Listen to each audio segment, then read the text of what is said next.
Hey everybody. Just kind of real quickly, I thought I'd record a video. I haven't really been that great about putting out videos on a regular basis, so thought, hey, it's time for a new one. Really quickly, I want to go through two verses in Scripture. One is in Matthew, and the other is in 1 Thessalonians. And kind of my, I guess the theme of this is just, I think, especially for those of us who've grown up in church and everything like that, I think it's really easy to do things in the name of the Lord, and the Lord really not be a part of them. And for those of you who may see yourself in new circumstances, new surroundings, maybe this is your first year in college and you're around new people, or your new job and you're around new people.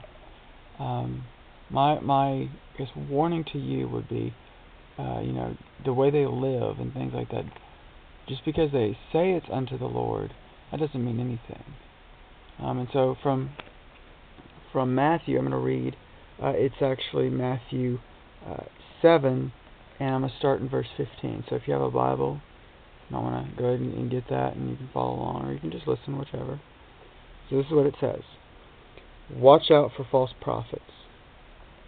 They come to you in sheep's clothing, but inwardly they are ferocious wolves. By their fruit you will recognize them. Do people pick grapes from thorn bushes or figs from thistles? Likewise, every good tree bears good fruit, but a bad tree bears bad fruit.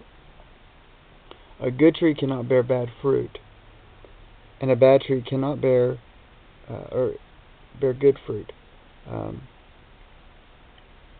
Every tree, that does not bear good fruit is cut down and thrown into the fire.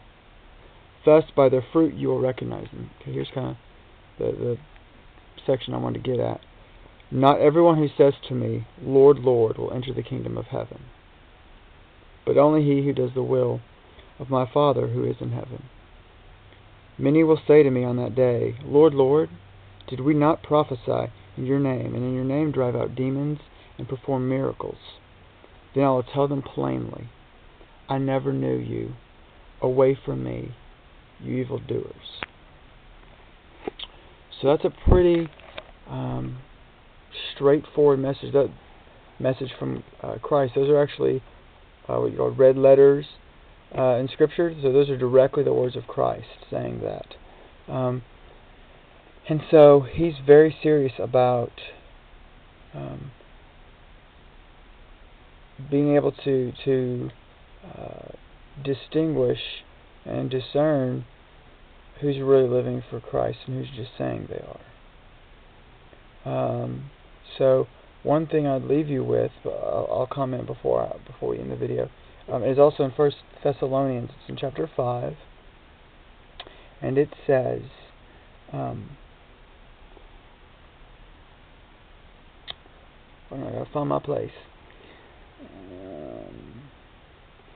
Yes, I found it. 1 Thessalonians 5, 21. And it says, test everything, hold on to the good, avoid every kind of evil. And so my encouragement to you from these two verses would be, one, don't accept just what people say, specifically in regards to the Christian life and theological matters and such, without testing it with Scripture. Also, even for your own lives, watch out for spiritual arrogance, because I know for myself, and a lot of knowledge that God's graciously allowed for me to understand, it's easy to be arrogant. It's easy to be, when things are going great and you're like, man, God's freed me from this. It's really easy to look down on people and be arrogant. And you have no excuse to be that way. So that would be my encouragement to you, is just to test everything. Don't accept just what your preacher says because he's your preacher. Alright? I'm not saying that what he says is a lie or is wrong, but make sure you test it with Scripture. And also watch out for spiritual arrogance. because arrogant people are just pitiful to be around. I mean, just to be honest, I really don't like being around arrogant people. And if I've ever come off arrogant, I apologize. That's not my intent. A lot of times I'm just joking. But really sincerely arrogant people are really hard to be around because they make you feel like less of a person. And that's uncalled for. So anyway, that's just my word of the day, I guess you could say. And hope everyone enjoys their Sunday. And I'll see you next time.